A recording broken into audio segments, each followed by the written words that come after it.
I wasn't spending excessive time on the business at the compromise of my relationship or my kids. It was a lack of leadership on my part, because for the past decade, I found it very easy to make money. From door-to-door sales in Essex to building and losing a multi-million-dollar business, James Kemp has seen it all. But now he's cracked the code to consulting, scaling, and selling smarter. All along, it was like, how do I get back to doing my own thing? My first online product was a $2,500 online program. 13 months later, I'd done my first kind of $1 million online. My marriage ended, and I was, basically a solo dad for a period of time. Is there any link between the end of the marriage and the downsizing of the business? It was a lack of leadership on my part. I found it very easy to make money. The main thing was a lack of direction. Where the fuck was I going? What was I building? Decided I was going to work 2 days a week. Decided I want to make $1 million net profit. I've done 1,500 sales calls. I've knocked on 40,000 doors. For me, there's only two ways to succeed. It's about having the right strategy and applying the right volume to that right strategy. People buy who you are nowadays more than they buy what you do, because the what you do stuff is commoditized, right? Are you as happy as you could be? Yeah, I'm super content. Nothing missing?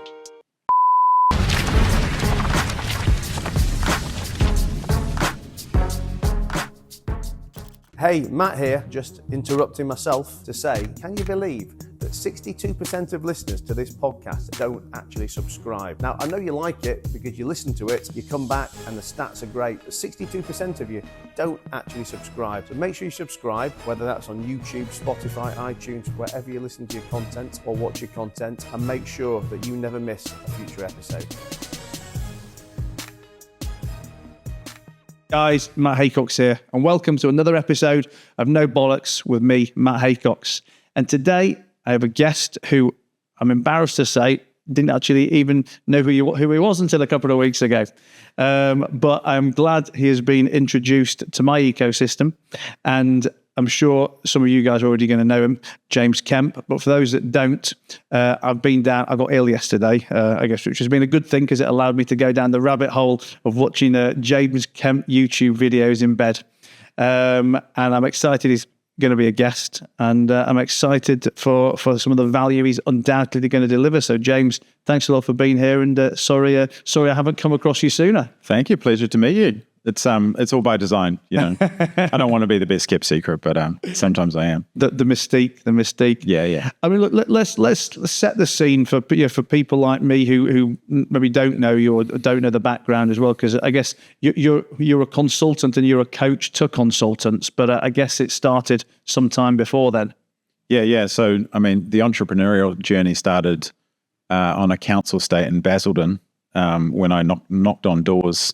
And my very first business selling. Basildon in England? Yeah, Basildon. You sound Aussie. I never asked you. I'm actually a Kiwi, but moved to the UK in the early 2000s. Okay. And then worked for a car company, worked for Xerox, and had some really traditional training, sales training. This is working for cars and Xerox in a sales capacity. Yeah. So, Kiwi, go to London, get a sales job, earn some money. Sell a photocopy that you're tied into for the rest of your life. Realised I didn't play nicely with the other children in terms of being an employee, and started up a little finance company where I went door to door, sold products, and then sold the leads onto, shall we say, kneecap finance companies. And went door knocking in Basildon and Essex for almost 2 years, and learned offers and learnt the pitch, and learnt the reps as well.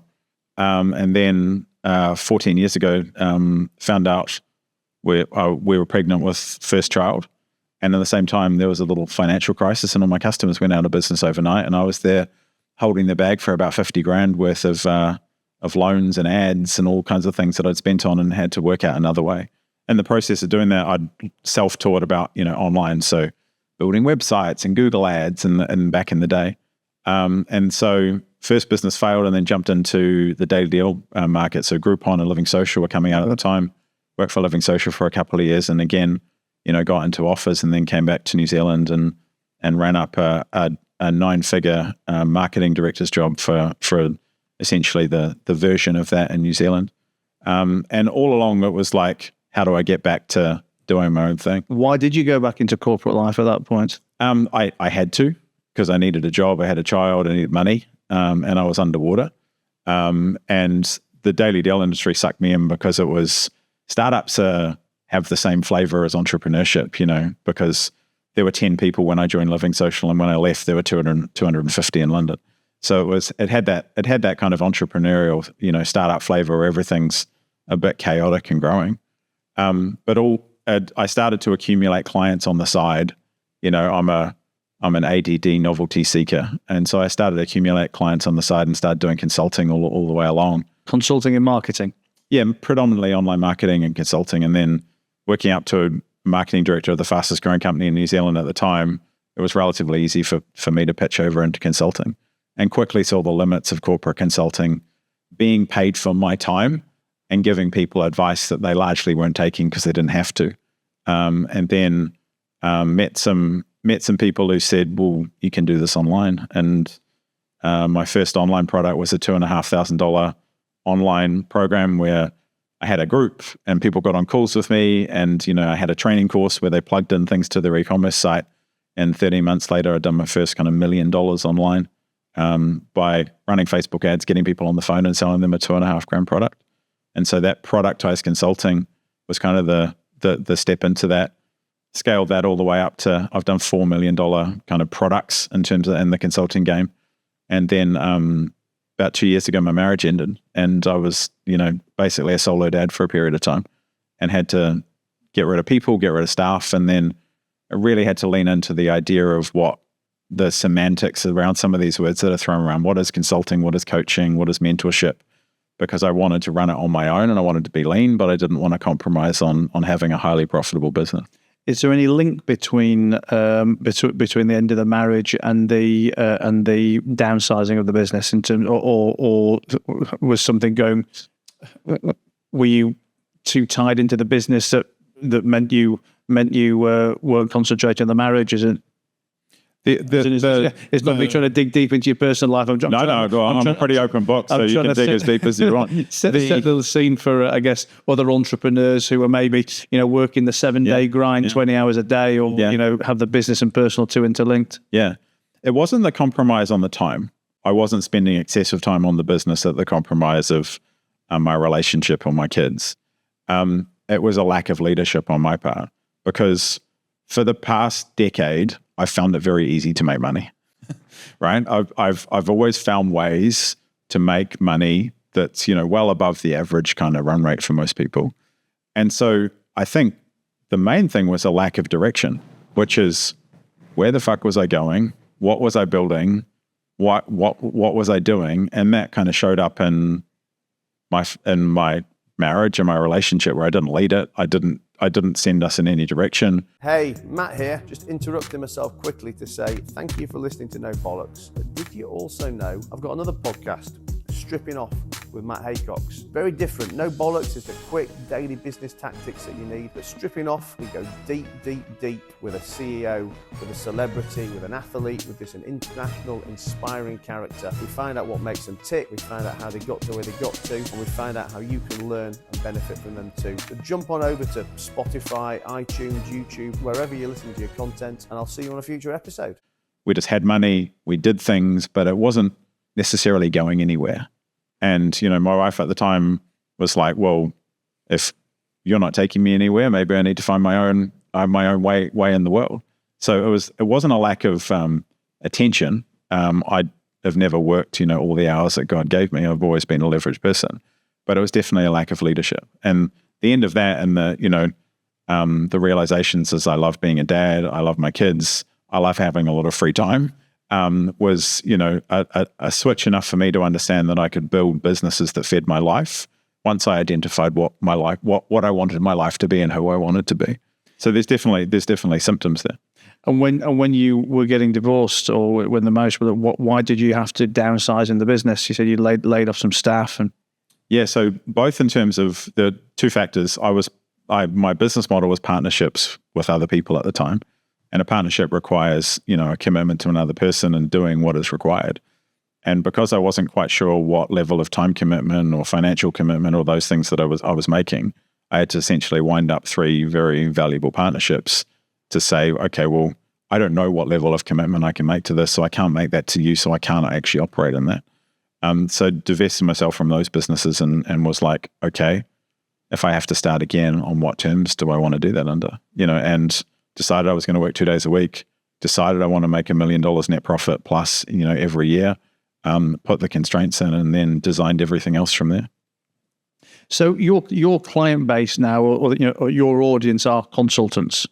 Predominantly. I play a lot and give people a lot of distinctions between some words that people throw out. Consulting, coaching, mentorship, all these things, they're not just semantics. They actually matter based on what your goals are and who you are.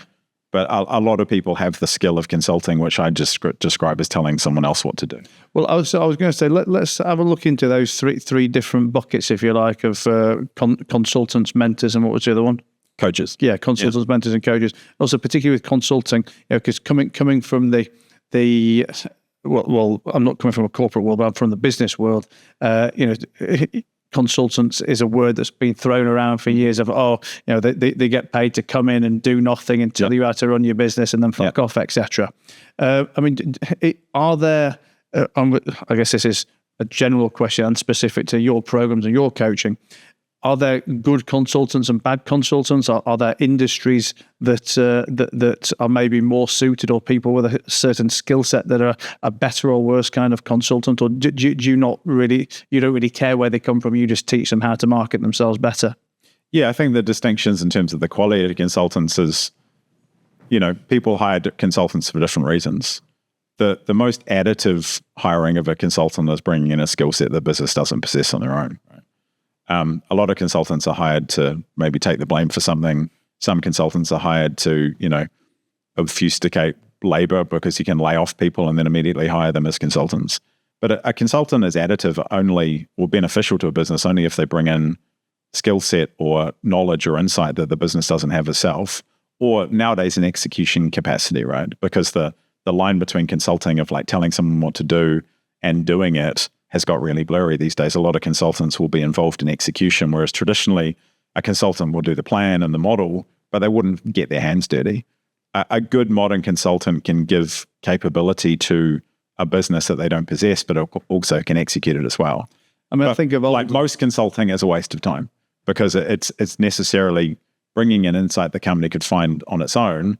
And if the consultant's not prepared to do the work, then they've got to find that resource from somewhere else anyway. Well, that's the thing. I think, particularly of old, the problem, even if it was a good consultant, with a good plan, they create a good plan, they give the business owner the plan, and then it never gets implemented. Yeah. It just sits on even if it's the right thing to do, and with the right intentions, it just sits there and nothing ever happens. I guess it's like anything that without implementation, without execution, every plan's irrelevant. Yeah, fully. I mean, a lot of high-level strategy consulting and management consulting is around cost-cutting these days rather than actual, additive business development.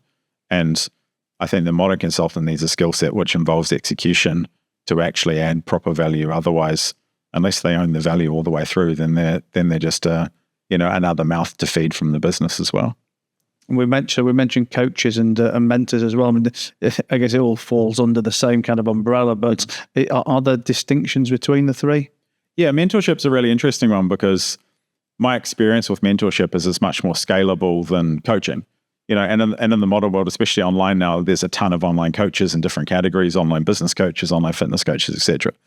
And a lot of people put that blanket thing of coaching, this person's a coach or I'm a coach as kind of an identity.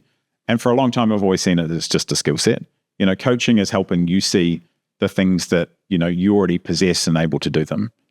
You are able to do certain things, and a good coach will come along and allow you to unlock those things to enable you to do it and give you maybe some accountability to do it. But coaches are distinct from consultants because coaches don't necessarily bring outside expertise, but they bring outside perspective to help you see things better for yourself. And mentorship's an interesting one, but it's only accessible to people who've done stuff, because mentorship is demonstrating how you've done something or how you do something. And so it has a higher barrier to entry because unless you've done something that other people want to do, like make money or get super fit or whatever it may be, then you're not going to be a particularly useful mentor. So I found mentorship a lot more valuable for me personally because I am growing my business to give me profit, right? that's what I'm in business for. I happen to have the side benefit of helping people along the way and the satisfaction of that in terms of relationships. But in mentorship, it means that I can be, the advocate for my own business. I can focus on growing it and then just demonstrate what's working and what's not working for me to people, and be useful to those people in a way that, maybe a coach can't be, because I just show people what I do. And, so I teach what I do and do what I teach. I think as well, I was thinking about it in my own personal context.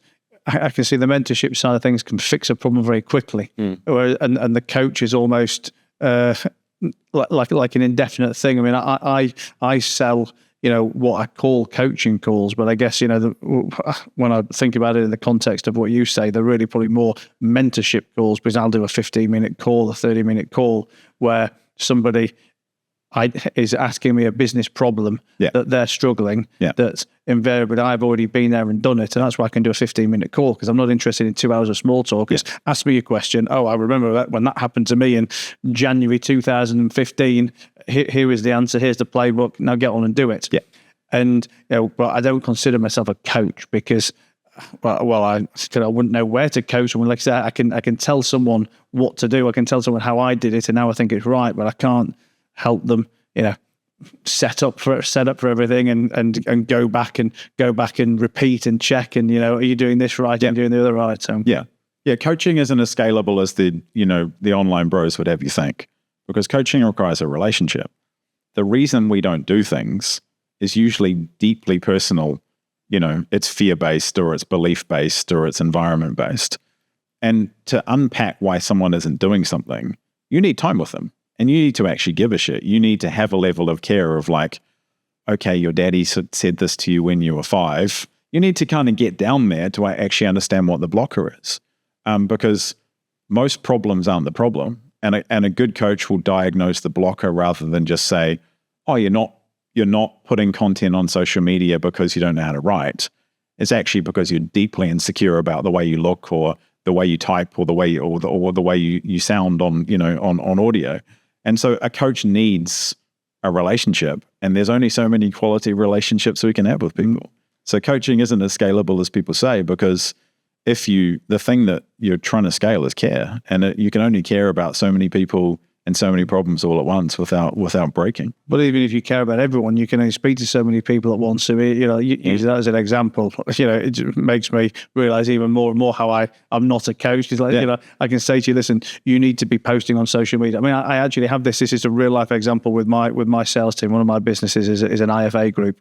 And, we sat down with them because I booted their sales manager at the end of last year and took over the team myself. First thing I'm sitting down with them at the beginning of this year is talking about social media posting, LinkedIn content creation and growth. I tell them what he's doing. I give them the playbook to do it. Yeah. Come back a week later, no one's done a fucking post. And I'm like, listen, guys, I'm not your fucking babysitter. Yeah. I've told you what to do. I know it works because I do it. You probably know it works because you've seen it work for me. If you don't want to do it, don't do it. But I don't know. Don't come crying to me at the end of the month when you've got no business or you've got no leads. If you've got something, if you don't like doing it, then you go and find something you do like. Yeah. But again, I can't coach you. I'm not interested to you feel like you're lacking confidence. I don't know how to make you feel like you've got some confidence. Then just fucking post, because I'm sure if you can't afford to care, right? There's a lot of scenarios, when something this needs to be done in business, right? And in that scenario, you can't really afford to get. You don't give a shit why they're not posting. You've given them the toolkit. You've said you've showed them how you do it. You've demonstrated it, and that's mentorship, right? And that's inherently scalable, because if you have done stuff that's of note, then it's very simple to show people how that does, and then the rest is largely on them. So you said something a minute ago, and also when I went on my JK deep dive last night, the first 5 or 10 minutes of the first video I watched was you talking about how I set up my life, and then I went and built a business to give me the life that I had chosen to set up. And then you got quite granular as well. And I don't know, you had your boxing class and your Pilates class or something on the diary, and then lots of white space. So there's 2 bits I want to talk about in there, but let's just do the first bit first of setting up your life and then setting up the business to make you have the life you want. I guess my questions are, when did you start to think like that in terms of realizing the importance of what you want, and also how scalable is that to everyone else? Because everybody, particularly in the coaching world, sells this dream of set your life up how you want it and build your business or build your income around it, which is lovely in theory, but I don't see how everyone can do it. In the same way that everyone can't be an entrepreneur. Everybody can't work in McDonald's. There has to be different people. So yeah, well, the skill issues pop up pretty quickly. If you don't have the skill, then you can put all the constraints in the world, but it doesn't mean you get the outcome. So 2 years ago, when I was with the kids, and as a full-time dad, I was like, well, what's the minimum I can afford to do? And so I decided just to essentially do client delivery on Tuesdays and Thursdays. And I've since refined that to Tuesday and Thursday mornings. And which seems a staggeringly small amount of time. And is that because, I guess, you charge a premium during those hours, and you also know how much, and for example, let's say you make $1 million a year, you're happy making yes, 5 would be nice, but you just say, well, I don't need the 5, I'm happy with the $1 million because I only want to work Tuesday and Thursday. Yeah. So I set a plan up, and I published this post is available to see.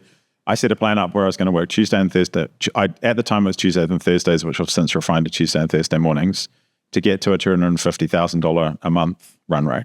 And when I say $250,000 a month, I mean profit. I don't mean what coaches talk about in revenue. Because I believe I know what the value of my skill set is, because I help people make money. And the closer you are to helping people make money, the more money you make. Like, the closer you are to the end point of making money, the more you would just have a direct correlation to those things. And so the constraints were Tuesday and Thursdays. I'm going to deliver in a group. So I'm going to I can only take on so many one-to-one clients to fit in those constraints. So I limit that to 20 people at once. And usually I'm like a hotel. I'm running at 90% occupancy because 100% is too stressful. And then I said my syndicate, which is my mentor group, that is, I'm doing a call on Tuesday morning and I'm doing a call on Thursday afternoon, where you can essentially tap my brain for 2 hours a week.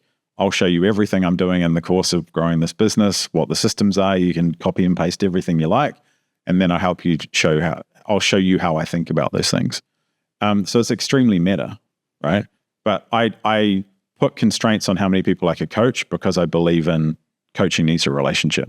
I put constraints on how many people I can mentor because I don't believe you can be as useful to people without knowing their circumstances. You told a story of a well-known guru, but before we hit record, to say, that this person basically didn't care where you came from, didn't care about your business, didn't care about anything. They just wanted to spout their stuff. And so as a mentor, I take seriously in terms of how people are using my stuff. So I said, I'm only having 100 people in the syndicate, which is my mentorship program. And then when you map that out, you get to, it was at the time $246,000 a month. So I find that setting constraints for things before you do them forces creativity. So a lot of people are like, how much do I charge?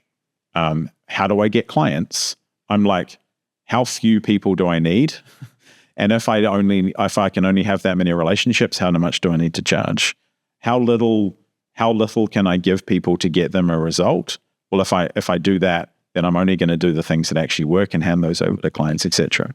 So you've got the big ticket paying people if you want, as in how few people can you have paying as much as possible to get the outcome you want.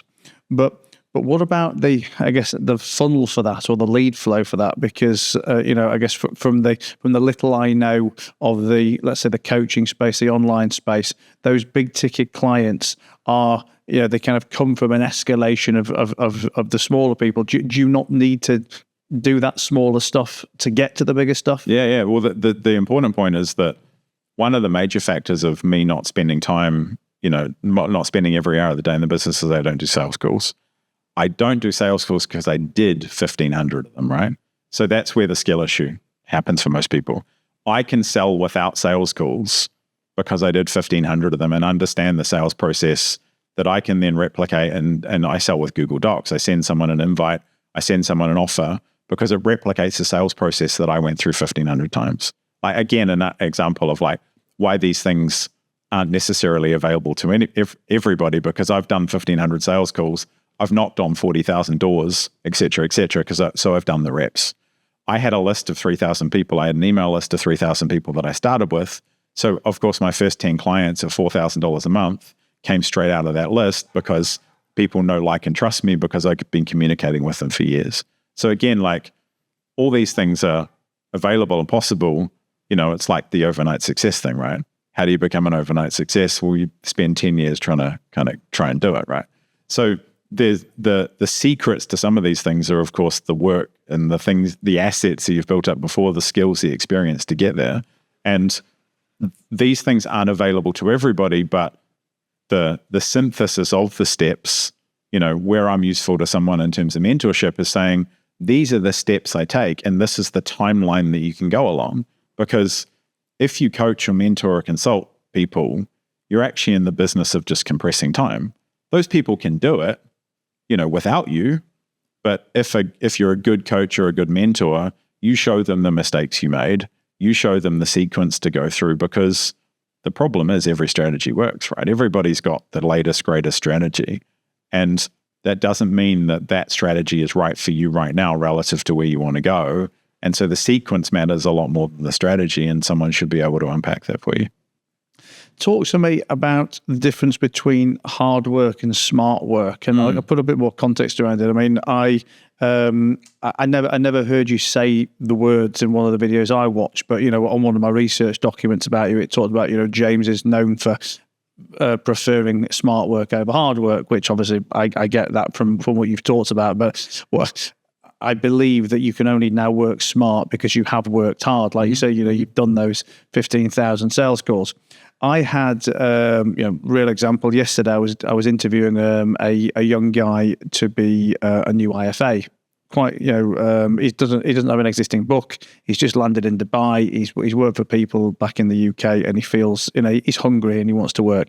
And I always tell all our potential recruits, warts and all, what goes on in the business, people who've come, people who've left. And he says to me, I've never been asked it before, but he said to me at the end of the call, the people who you say don't work there anymore, or that you've had to fire or that have left, why do you think they were unsuccessful? And like I said, I've never been asked it. I'm kind of, it shows his attitude asking the question. And I said, I'll tell you, I've never fired a non-performing salesman who's worked too hard. And I said, whenever these people go, I'll have a look at their email account, or I'll have a look at whatever, and there's fuck all in it. Right? I mean, literally next to nothing. You know, it's even like with the social media thing. When people go, I don't have time to post on social media. I do my social media posting in the back of a taxi when I'm taking a shit or something. Yeah. Just because, you know, I know it's important and I find the time to do it. You know, for me, there's only two ways to succeed. It's by having the right strategy and applying the right volume to that right strategy. Yeah. And if you do those two things, success is inevitable. I mean, it's just impossible. Maybe it doesn't take a day. Maybe it takes a week. Maybe the time is a variable. Yeah, I guess that's going to depend on the strategy and a bit of luck. Yeah. But it's impossible that if you apply the right strategy. Okay. So I said, and whatever your strategy is, I don't know, maybe it's cold calls, maybe it's networking, maybe you've just got a couple of phenomenal relationships that are going to deliver everything, and you'll stay in bed all day. Like, I don't know, I don't care. But you have to have that strategy with that level of workload. And I said, ultimately, that is why everybody has not worked out with me. There's no crazy stories of theft or naughtiness or wild behavior. They just don't do the reps. And yeah, I guess that's my contextual lead into smart work versus hard work. Smart work these days is leverage, right? So you take the example of cold calling. If you're doing the reps on cold calling, you might be doing the reps, but you're hitting the secretary every time and not the decision maker. Smart work at cold calling would be spending the hour it takes to get the decision maker's direct number and doing 25 quality calls rather than 100 shit ones, right? And if people can do smart work if they're outcome focused and they focus on what are the power laws inside that? What are the actual crucial things for me to get a result from that? Well, I need to speak to the fucking decision maker for a start and not get blocked by the secretary. So therefore, if I spend the time getting the decision maker's number, I increase the likelihood of me, of me hitting the target. So investing that time that's not cold calling into making the calls effective is a combination of smart work, but the hard work is the pure volume and reps. And I think my perception is social media has made it really difficult to discern for a lot of people the difference between those things. So they end up just mimicking what other people do without thinking what kind of outcome that they're looking for themselves. And I'm a big proponent of inverting. Like, what are you trying to do? Like, I've been talking to clients this week about AI, and they're all excited about AI tools. And I'm like, arguing over whether Claude or ChatGPT writes better copy is a gigantic waste of time. Having a use case to say, how does AI compress time for my client by having them have less effort or less complexity, and then inserting it there as a smart use of AI, not arguing which tool it is. So I think a lot of people can work smarter if they're outcome focused and work backwards rather than just blindly going, well, I'm going to dial 100 times. Yeah, but you could be talking to the janitor. And so if you work backwards, you're more likely to work smart because you can pick the eyes out of a strategy and say, what's the important thing? For me, I know that if I send an email to my list every day with an offer, I make money. You make an offer every day? Every day. But if I had that same right, I must send an email every day and post on LinkedIn and post on YouTube and post on Instagram and post on Facebook, etc. It would just blind me from what was actually working, which is sending an email every day with an offer, right? So the 80-20 is always there if you look hard enough and you actually put the reps in through the hard work to find it. Do you consider that you don't work hard? Again, like semantics, like what's the definition of work? I see myself as a creator that monetizes my creation. It just happens my creation is measured on the scoreboard of business because my creations make money or they help other people make money. I love creating and I love making stuff in the course of problem solving and unpicking things. So when I enjoy that, I don't see it as work. Yeah, but I guess that's more about. Am I working now? The loving what you do. Am I working now? Yeah. No. Yeah. Hard to define, right? And talk to me about white space. So that's something, and it's funny because I've been in business for 26, 27 years, and some of these concepts now. I'm only really starting to come across. I think, fuck me, why was I not thinking about that 27 years ago? So I've always considered myself, well, not considered, I am a hard worker insofar as hours on the clock. Mm-hmm. I think I'm smart at some things and not smart at others. But I guess I've always put the time in and never really had the white space. Never really had. It was only the last year that I've even heard the word about like deep work and like the proper thinking time. But it's something that I would have benefited from so much more, knowing and understanding that, 25, 27 years ago. Talk to us about white space, deep work, and what do you do during your white space? Because I think the social media people probably looking to go, well, James only works, Tuesdays and Thursday mornings. He's got all this white space where he gets pissed and hangs out and does a school pickup. Yeah. But I would imagine that's not the case. Yeah. I think I always ask people, when did your best idea come to you? And in the sauna. Yeah. And it's very rarely sitting at a desk grinding away at, a spreadsheet, right? And so for me, in the knowledge and, now the attention economy, 27 years ago, the chances of turning one idea into 1 million, 10 million, 100 million, 500 million, 1 billion was just very, very small. Nowadays, it happens pretty much every day, right? And so as we move through the knowledge economy into the attention economy, the value of ideas goes up exponentially because our ability to execute them, often on our own and quickly and cheaply and get them out there, has never been higher because of technology and leverage, right? So if we're in the idea economy, then how do we have lots of good ideas? Well, we give ourselves lots of space because when I'm working, I come up with insights about how people are using ideas, etc. But like you, all my best ideas come when I'm, in the shower, taking a shit, swimming in the swimming pool. And I I let the subconscious kind of permeate and bring up something, and then it comes to fruition, and then I can go and execute it in the time it works. So I think it's just a byproduct of where we are now on the leverage. You know, you can have one piece of content that makes you millions of dollars. You can have one, single idea or, one document that you can turn into, money and impact and these things immediately. So if we want to make a lot of money, then we need to have a lot of ideas executed quickly, and to have a lot of ideas and good ideas, then we need some space to do them in. When it comes to obviously making a lot of money and charging more, what do you think some of the mistakes are that consultants make when it comes to their pricing model and charging themselves out? And we were talking a minute ago that I was on Darren's mastermind a few days ago, and I don't know if it's not being able to see the wood for the trees when you're doing something, but one of the guys was talking about his business.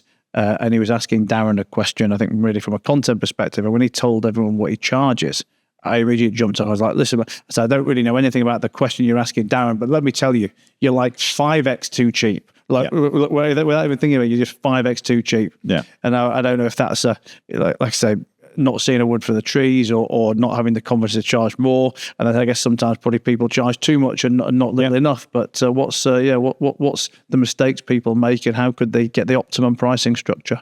There's two things I look at, like the value and velocity. Like value, a lot of coaches and consultants charge parasitic pricing.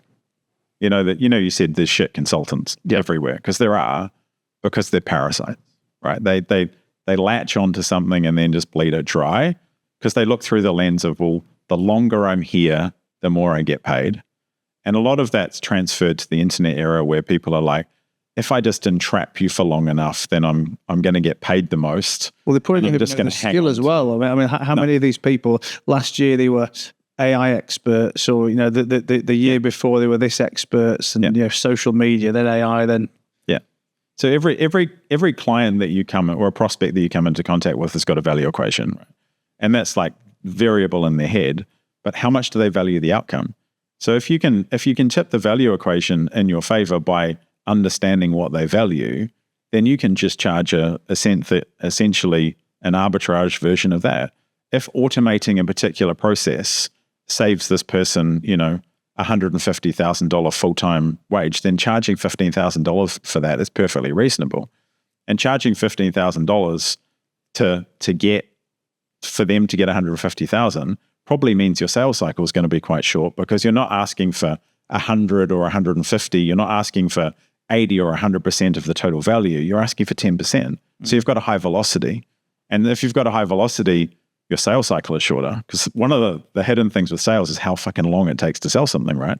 So if you can sell something quickly because it's highly valuable and it's only a fraction of that, then you sell something quickly and sell it into the client quickly and deliver it quickly, then you're a high velocity and high value consultant, because you're priced on value, you're selling quickly, you're delivering quickly, and then you're moving on.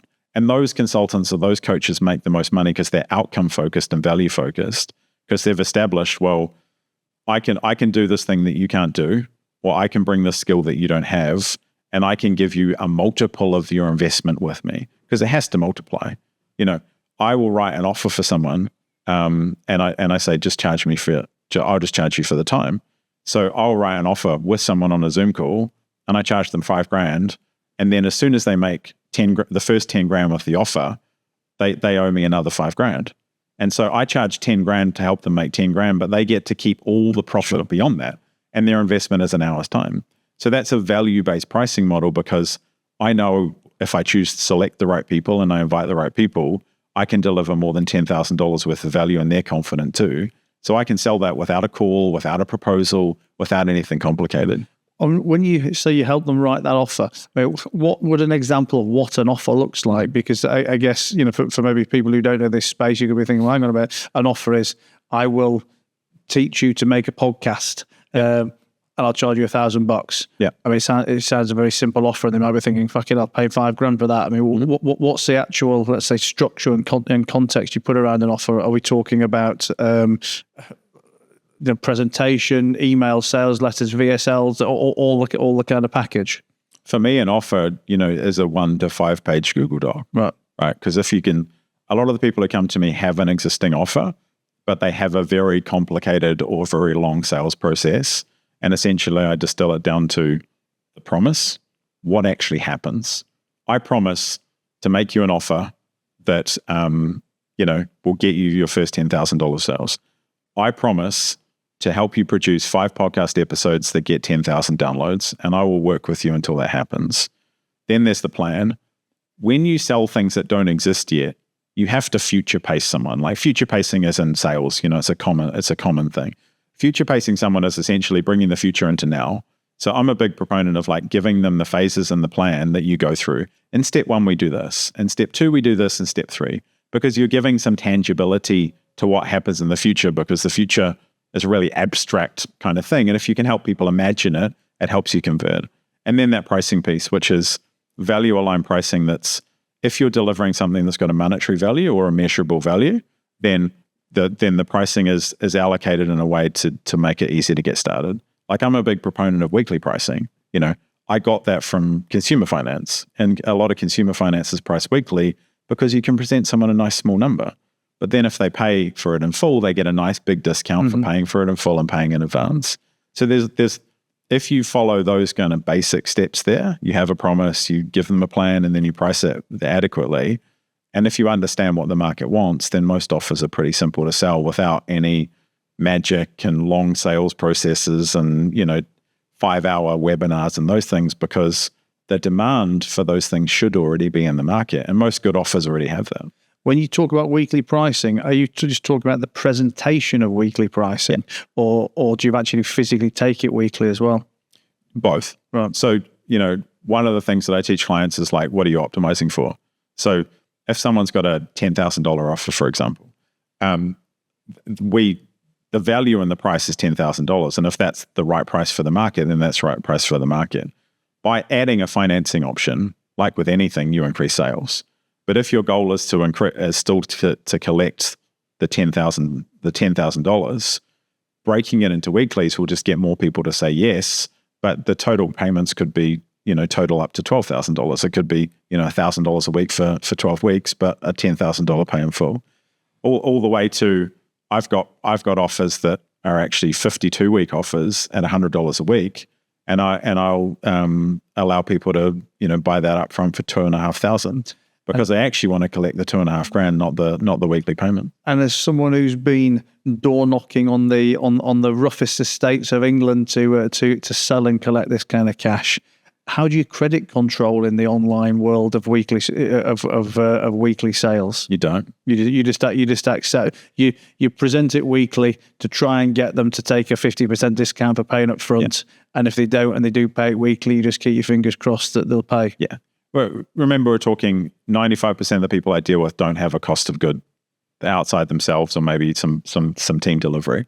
So their actual exposure risk is minimal. If you're selling physical goods, then obviously you'd need contractual terms and those kind of things. And I do deal with people in some of those and who actually sell physical goods with a hard cost. They need to be contracted. They need to be controlled, or in some cases that finance should probably be outsourced to someone else as well. But you can use the same structure to do it, because carrying risk and good business is not carrying risk that you don't need to carry. But in most cases, the people I work with don't have a high cost of goods, so credit is a promise rather than a commitment. How much does personal branding come into play with high ticket sales? Over time, it's pretty much everything. People buy who you are nowadays more than they buy what you do, because the what you do stuff is commoditized, right? Lots of people promise to make someone money or help them lose weight. Like the promises are everywhere. They're plastered all over the internet. The trust is built over time, with any relationship. So the personal brand, after a while is the biggest moat that people have, because if you've consistently said the same things, consistently shown a track record of results, consistently shown that you're consistent at even turning up these days, then you have a big advantage over most people. For me, I'm almost 45. The people who come to me have children, they're married, they probably have things like me where they want to live in different countries, or they have multiple homes, or they want a kind of international lifestyle. So they resonate with the things that I say and I am, because they understand the underlying constraints that I have, the values that I have, and those things. So that resonates with them, and they're looking for ways to get the monetary part and the business and those kind of things to fit the values they have.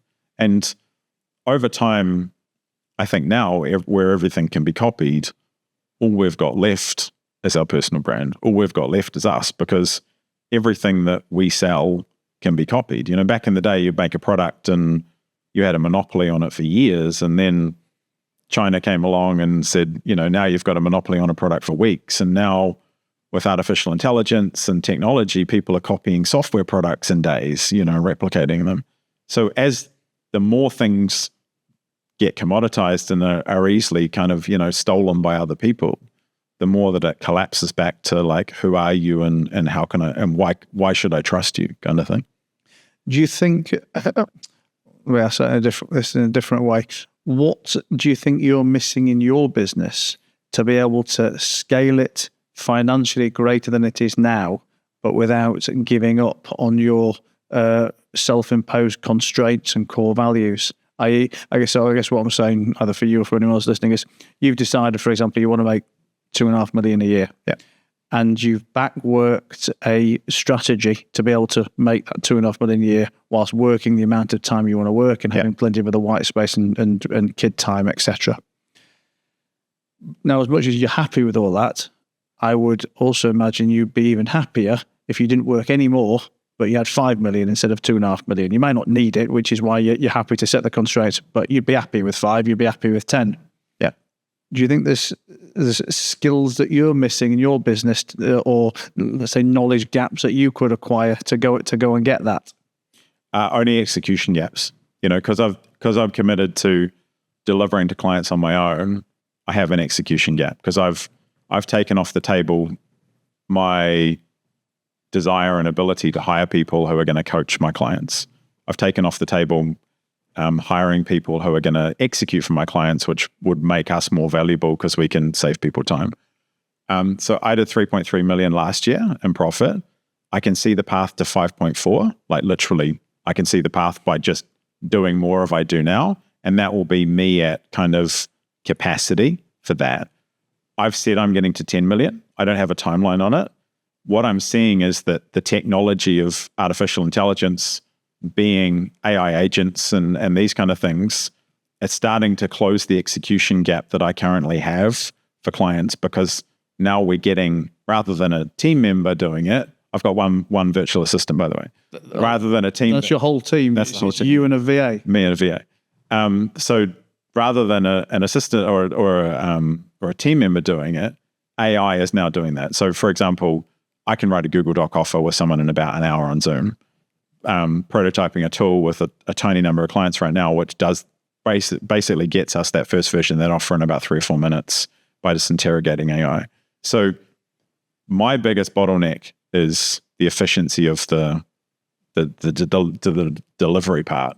So I see what will happen for me is that I will kind of build another kind of agency again, because I've had team members before who were doing the labor part of building the site and building the funnel and the landing pages and helping people with the product and the execution. But the technology is now coming to me to give that leverage because I've got the underlying intellectual property. My offers have sold hundreds of millions, so the AI is trained on stuff that works, right? So I've got that strategic advantage with the information. So the big gap for me will be in the implementation, because I'm not going to use humans to do it. The technology kind of needs to come to me, but I've got all the time in the world for that to happen. That's a kind of a certainty in your future business model that you don't want to work with humans anymore. It's not a skill set that I want to acquire again, and I'd be an unreliable boss, right? So Alex, my virtual assistant, I spoke to him on Zoom exactly once last year.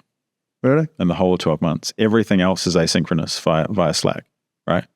That's just the nature of me. But as a self-professed creative person, I would go missing on a team for a week and not care and not think anything of it.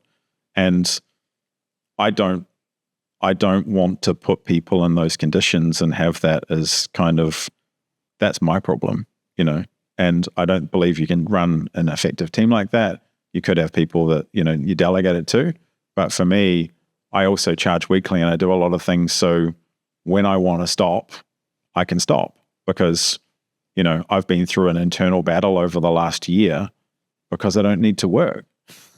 I'm to the point, I came to the point in my life where I'm like, I don't need to do this shit. And that was quite confronting for me because up until now, I needed to work. I needed to make money. I needed to chase something. I needed to, get the chip off my shoulder. I needed to fill the bank account. I needed to accumulate assets. And now I'm at a point where I don't need to do a lot of that stuff. I choose to. And so if I choose to, I realize that could be fickle, and in 2 or 3 years, I might want to just turn it all off overnight. And I don't want to take on the responsibility of having 5 or 10 or 15 people and going, hey guys, I'm done. See you later. I know that happens, but it's just a choice I've made. And how do you spend your time when you're not working? What do you do? Because, I guess I do imagine though that as a business owner, as a creative guy, as an entrepreneur, even though you might not be working on solving, your mind's probably always ticking out. You're never Netflix binging for 10 hours or, sat 3 cheeseburgers deep. I mean, everything you do is probably adding value to someone or the world in some kind of way. No, it's adding value to myself. So you mentioned the video, I showed my calendar there of Pilates. My biggest constraint is just my internal, my physicality, my emotions, spirituality, and those things. So it takes a long time to get better at stuff. I've learned over life. So I invest a decent amount of time in myself. I've got a full-time boxing coach. I've got a full-time fitness coach. I've got a Pilates person who comes to my house. I've got a breathwork coach. I've got all those things. I pay people to think for me and hold me in those places to work hard on myself.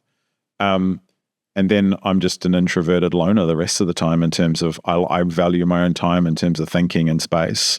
I have a very small group of, highly trusted friends. And, I don't have I'm not surfing all the time. I'm not, we do take a lot of holidays because I can run the business from anywhere and take the family as well. I'm a big believer in that.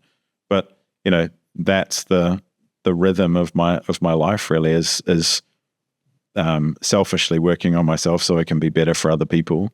And then, having plenty of time and space for the next thing to come through.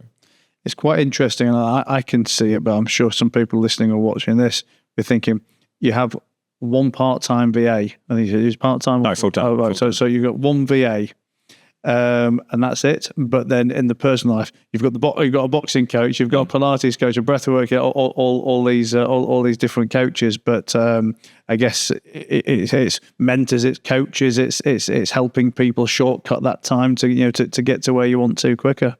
I just found motivation is a fickle thing.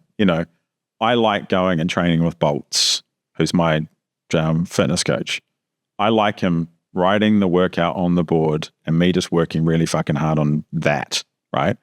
Whenever I've tried to do, I can do programming for myself. I know enough about what I like and what I can do and those things that motivating myself to go to the gym, motivating myself while I'm there, trying to, maximally push it and all those things. I don't want to think about it. I want something in the season, I want someone to tell me what to do within that. And interestingly, the flip side of that is I don't have any business coaches or mentors right now, whereas traditionally I've always had someone around me, those things. So I'm in that season of a lot of structure around my kind of personal stuff, the body and the mind and those things, but a lot of kind of freedom and working it out, inside the business. I do have a lot of very smart, successful friends who are great sounding boards who do similar things to me and have done amazing things as well. So I'm privileged in that to have those things. But yeah, so I also see things as seasons. After this many years on Earth, I realized that I do go through those 3 to 5 year cycles, and I'd be surprised if I'm doing all the things I'm doing now in 5 years' time, and saying exactly the same things, because I would have changed my mind on quite a few things, and I would have shifted on a lot of stuff as well. So right now we're in a season. How old are your kids? 8 and 13, and I've got another one on the way. So with the 13-year-old, for example, I mean, they're getting to more, let's say, formative years. I mean, how do you impart your knowledge? Knowledge is probably the wrong word, but let's say your views, experience, etc. onto them. What are you teaching them to become like? The biggest thing I've appreciate with kids is they don't listen to a single thing you say, right? So I've embraced as much as I can being a model, for my son and my daughter, a model of my perception of healthy masculinity and the pieces that I have control over. So they don't listen to you, but they watch you. Yeah. If I want my kids to get off their phones and I'm just sitting there fucking glued to my phone for 8 hours a day, then they're going to watch what I do far more than listen to what I say. So I just endeavor to be the best model. And I fail on a fairly regular basis with those things, and justify it to myself sometimes, but I make mistakes like all of us. But I endeavor to be the best model. And for my son especially, I've introduced him to the concept of a Renaissance man, because he's massively artistic and quite sensitive and very creative, and he's making games and all these kind of things. But I'm saying, come over here and box. And we've got him a personal trainer as well, and as you can see the confidence rising and, the physical things he does. It's like, you should be able to paint a picture, but also, kill someone in a sword fight after afternoon. Just to give them exposure to a lot of things. And we're very privileged. We have money. I have help. We have a nanny in the house, and we have cleaners and all these kind of things and drivers. So expose them to a lot of stuff to let them find their way, because I think now as parents we also could be delusional about what our kids are going to do, because they're going to do stuff that probably doesn't even exist right now. So I want to make sure that they're exposed to as many things as possible for their own interests, but exposed to as many healthy, well-developed models of living that I can actually replicate for them. Are you as happy as you could be? Yeah, I'm super content. Nothing missing? I think recently, because of where we live and the complexity of my fiance is Brazilian, I'm from New Zealand. The kid's mother is a Kiwi in English. She lives in Bali. We live here, etc. We live this very international life. So one of the biggest stresses that I've got right now is like working out all those different components and making the right decision for a lot of people. And we're expecting a child in a couple of months. And so one of the biggest stresses for me is not where we are now and the resources we have. It's like getting it right for the future of like, where the fuck do we live next? Because we own a couple of properties here and, I'm accumulating some overseas as well. And it's like, we've got so many options. I'm just kind of in that kind of like trying to reduce it down. So while life is like extremely peaceful and I'm extremely contented right now, I've got some stupid first world problems kind of, there that matter a lot, because I want to make the right decision for my family, for the children, for my, soon to be wife, so that we've got exposure to everything we have. But in the realm of kind of business and those things, I'm in a wonderful place because I designed it that way, and I worked hard to get there, and I've had a lot of luck along the way. So, it's a good gig. Listen, James, it's been an absolute pleasure talking to you, buddy. And as much as I didn't know who you were a couple of weeks ago, I am going to make up for that now by consuming more and more over the weeks and months to come. And I think I'm going to talk to you offline about your programs and stuff as well, because like I say, it's been one of the best things about doing these podcasts for me is the people I get to meet, the questions I get to ask, and the stuff I can do to help my businesses and my life. And I've got no question that you will be someone in my future. Yeah, thank you. Thanks, buddy. Cheers, man.